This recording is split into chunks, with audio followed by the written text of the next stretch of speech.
15 شعبان کی رات جو ہے اس میں جاگنے عبادت کرنا یہ بے بنیاد نہیں بلکہ فضیلت والی رات ہے، اور وہ حدیث اللہ کے رسول صلی اللہ علیہ وسلم کی ایک حدیث کے اندر ہے کہ اللہ تعالی حضرت جبرائیل علیہ السلام آ کر اللہ کے رسول کو بتاتے ہیں کہ اللہ تعالیٰ کی طرف سے فرشتے اس رات آواز لگاتے ہیں، یعنی پوری رات وہ آسمان دنیا پر آ جاتے ہیں اور اعلان کرتے ہیں کہ کوئی ہے مغفرت طلب کرنے والا، اللہ تعالیٰ اس کو معاف کرے۔ تو اس کی فضیلت ہے، تو اس رات میں ہمیں کثرت سے عبادت کر کے اللہ کو راضی کرنا ہے۔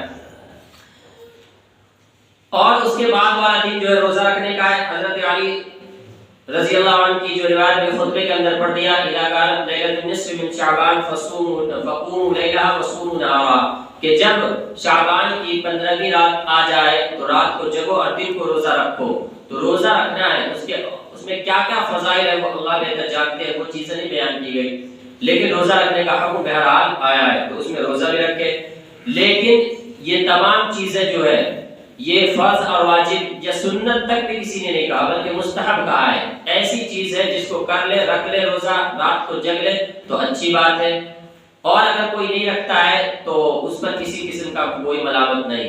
ہم کسی کو زبردستی گھسیٹ کے نہیں لائیں گے کہ تم اس رات عبادت کرنی ہی کرنی ہے، تم اگر نہیں کرتے تم گناہگار ہو، تم یہ ہو وہ، بلکہ مستحب درجے کی چیز ہے، کوئی کرتا ہے اچھی بات ہے، نہ کرے تو اس کی مرضی۔ ایسے ہی اللہ کے رسول صلی اللہ علیہ وسلم سے وہ حدیث بھی ثابت ہے، مروی ہے حضرت عائشہ صدیقہ رضی اللہ عنہا کی کہ جب شعبان کی 15ویں شب تھی اور میری آنکھ کھلی، اللہ کے رسول بستر پہ نہیں تھے، میں آپ کو تلاش کرنے کے لیے نکلی تو آپ جنت البقیع میں تھے اور مسلمان مرد و عورتوں کے لیے دعائیں استغفار کر رہے تھے۔ تو قبرستان جانا اور مردوں کے لیے استغفار کرنا یہ بھی اللہ کے رسول صلی اللہ علیہ وسلم سے ثابت ہے، اللہ کے رسول نے ایسا کیا۔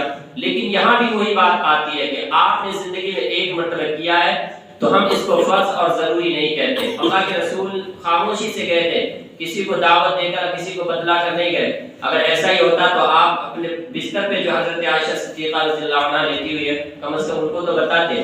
تو ہم اس کو بھی فرض اور ضروری نہیں کہیں گے بلکہ یہ بھی مستحب درجے کا عمل ہے، اور عملاً بھی اس کو ضروری نہیں کر سکتے۔ بدعات کس چیز کو کہتے ہیں؟ ایک تو وہ بے بنیاد چیز جس کا دین میں کوئی وجود ہی نہیں، ہم وہ چیز بنا کر لے آئے اور کہہ دیے کہ یہ دین کا حصہ ہے، وہ بدعت۔ دوسری بدعت یہ ہے کہ غیر ضروری کو ہم ضروری کر دیں، اگرچہ وہ سنت میں اللہ کے رسول کے عمل میں ہے، لیکن اللہ کے رسول نے اس پر وہ مداومت نہیں کی، اللہ کے رسول نے صحابہ کرام کو اس کی تاکید نہیں کی۔ جی میں آیا آپ نے کر لیا اور نہیں من کیا تو نہیں کیا، ہم اس کو ضروری کر دیتے کہ ہمیں قبرستان جانا ہی جانا ہے، ہمیں لوگوں کو بلا کے لانا ہی لانا ہے۔ تو یہ غیر ضروری کو ضروری کر دینا، غیر لازم کو لازم کر دینا بھی بدعت بن جاتا ہے۔ تو ایک تو یہ کہ جس کو جانے کی طبیعت ہو، ابھی جو جمعرات آ رہا ہے وہی 14 شعبان ہے اور اسی کی جو رات ہوگی وہ 15ویں رات، اس کے بعد والی رات فروری جو ہے ابھی چل رہا مہینہ، اس کی 13 تاریخ ہوگی اور شعبان کی 14 تاریخ ہوگی، وہ ایک تاریخ آگے چل رہا ہے۔ تو دعوت دینا نہیں ہے اور جماعت بنا کر جانا نہیں ہے، کسی کو طبیعت ہوتی ہے جائے، اور جائے بھی تو یہ سوچ کے کہ یہ فرض ضروری نہیں ہے، جائے استغفار کرے۔ اور مسجدوں میں عبادت کرنے کا من ہے، مسجدوں میں بھی عبادت کر سکتے ہیں، لیکن تنہائی میں عبادت کرنے میں زیادہ اچھائی ہوتی ہے۔ جو چیزیں حدیث میں بھی آئی ہے آپ اس کو سمجھنے کی کوشش کیجئے۔ علی حل من مستغفرین، ہے کوئی مغفرت طلب کرنے والا۔ ہم جب کوئی گناہ کرتے ہیں ہمیں اس پر ندامت اور شرمندگی ہوتی ہے، ہم پبلک میں بیٹھ کے اس طرح عاجزی انکساری کے ساتھ دعا بھی نہیں کر پاتے ہیں۔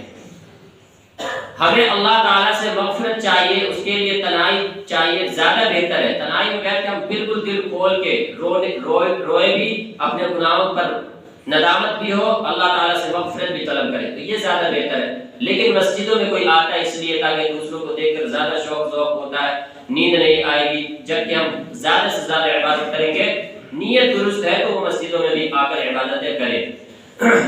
تو یہ چند چیزیں وہ تھی کہ جو واقعی احادیث سے ثابت ہے اور جو ہم کر سکتے ہیں، اپنے مردوں کے لیے استغفار کر سکتے ہیں، اور اس مہینے میں عام تاریخوں میں روزہ رکھ سکتے ہیں۔ ایک اور بات بتا دوں، وہ تھوڑا کم رہتا ہے، ایک حدیث میں اللہ کے رسول صلی اللہ علیہ وسلم کی حدیث میں یہ بھی ہے کہ جب 15 تاریخ گزر جائے شعبان کی تو اب روزہ نہ رکھو۔ وہاں بھی اللہ کے رسول نے شفقتاً کہا ہے۔ روزہ رکھنے کا اصل مقصد کیا ہے تقوی اختیار کرنا، یعنی جسمانی طور پر انسان کمزور پڑتا ہے اور روحانی طور پر مضبوط ہوتا ہے۔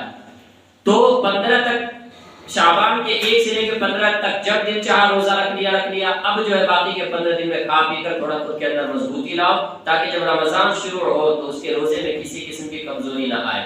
یہ وجہ ہے۔ تو یہ بھی کوئی ضروری نہیں کہ آدمی اب 15 کے بعد روزہ رکھ ہی نہیں سکتا، بلکہ علماء کرام نے اس میں کئی زیادہ وضاحتیں کی ہے کہ جس آدمی کی عادت مہینے میں فلاں تاریخ روزہ رکھنے کی ہے اور وہ تاریخ 15 کے بعد آ رہی ہے، 20 کو، 22 کو، 23 کو، تو وہ روزہ رکھ سکتا ہے۔ ایسے ہی اللہ کے رسول صلی اللہ علیہ وسلم ایام 20، 13، 14، 15 کے روزہ رکھا کرتے تھے۔ کوئی ایام 20 سمجھ کر ان 3 دنوں کے روزہ رکھتا ہے، وہ بھی سنت میں شمار ہوگا۔ اس کے علاوہ کوئی فرض اور واجب روزے کی قضا کر رہا ہے ان ایام میں 15 سے 29 کے درمیان میں، تو وہ قضا بھی کر سکتا ہے۔ اور ان کے علاوہ اور بھی کئی حضرات ہیں کہ جن کے متعلق یہ گنجائش لکھی گئی کہ وہ روزہ رکھ سکتے ہیں۔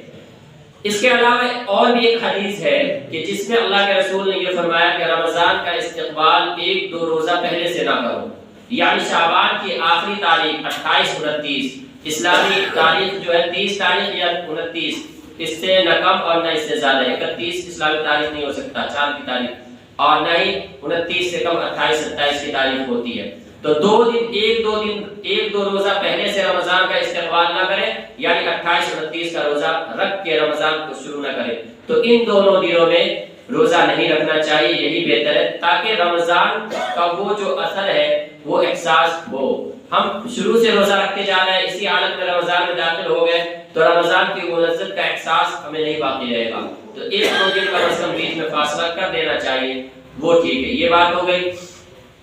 تو اس مہینے میں روزہ رکھیں یا عبادتیں کریں، ان میں کثرت کریں، یہ خود اللہ کے رسول صلی اللہ علیہ وسلم کا معمول تھا اور یہ کر سکتے ہیں۔ اس کے علاوہ جو جتنی طرح کی بدعات و خرافات ہے یا جو ہمارے رسم و رواج ہیں، ان کی کوئی اہمیت اس میں نہیں ہے۔ مثال کے طور پر گھروں کو سجانا، چراغ بتیاں جلانا، آتش بازی کرنا، یا پھر بعض لوگوں نے یہ حلوہ وغیرہ بنانے کا طریقہ جو بنا رکھا ہے، تو یہ چیزیں حدیث میں نہیں ہے۔ اس لیے میں آپ کو یہ نہیں کہہ سکتا، یعنی اس رات کا تعلق عبادات سے تو ہے، یہ چیزیں تو حدیث میں آئی ہے، لیکن اس رات کا تعلق کھانے پینے سے خصوصیت میں ایسا کچھ بھی نہیں ہے۔ آپ عام دنوں میں کھائیے پیئے، اور عام دنوں کی حالت میں اس رات میں بھی اگر کوئی کھا پی لیتا ہے کوئی مسئلہ نہیں، لیکن کوئی خصوصیت کے ساتھ اس رات کو کیا ہم حلوہ بنائیں گے ہی، گھر کو سجائیں گے ہی، چراغ جلائیں گے اور آتش بازی پٹاخے چھوڑیں گے، یا اس طرح کے بہت سارے خرافات ہیں۔ ان چیزوں کو اگر اس چیز سے جوڑتا ہے تو وہ یقیناً آپ کا عمل جو ہے وہ بدعت بن جائے گا۔ تو ان چیزوں سے بچا جائے، اور جو چیزیں میں نے ابھی بتا دیا کہ 15 شعبان کی رات میں جگ کر عبادت کر سکتے ہیں، وہ بھی غیر مطلب ضروری سمجھے بغیر، ضروری نہیں ہے، مستحب اچھی چیزیں کر لیں، اچھی بات نہ کریں، ان کی مرضی۔ ایسے ہی 15 شعبان کو روزہ رکھنا ہے، روزہ رکھ سکتے ہیں، اس میں بھی ثواب ہے، اور اس سے ہمیں اندازہ ہوگا رمضان کے روزوں کا کہ رمضان جو آ رہا ہے اس میں ہم کس طرح روزہ رکھیں گے، کس طرح راتوں کو جگیں گے۔ تو وہ روزہ بھی رکھ سکتے ہیں۔ اپنے جو رشتہ دار حضرات اس دنیا سے جا چکے، ان کے ایصال ثواب کے لیے مغفرت، ان کے لیے استغفار کریں گے، اور جو چیزیں کر سکتے ہیں، صدقات و خیرات کر سکتے ہیں، جس صورت میں بھی ہم ان کو ایصال ثواب کر سکتے ہیں وہ بھی کر سکتے ہیں، وہ چیزیں بھی حدیث کے اندر ہے۔ اللہ تعالیٰ سمجھنے کی توفیق نصیب فرمائے۔ سنتیں پڑھ لیجیے۔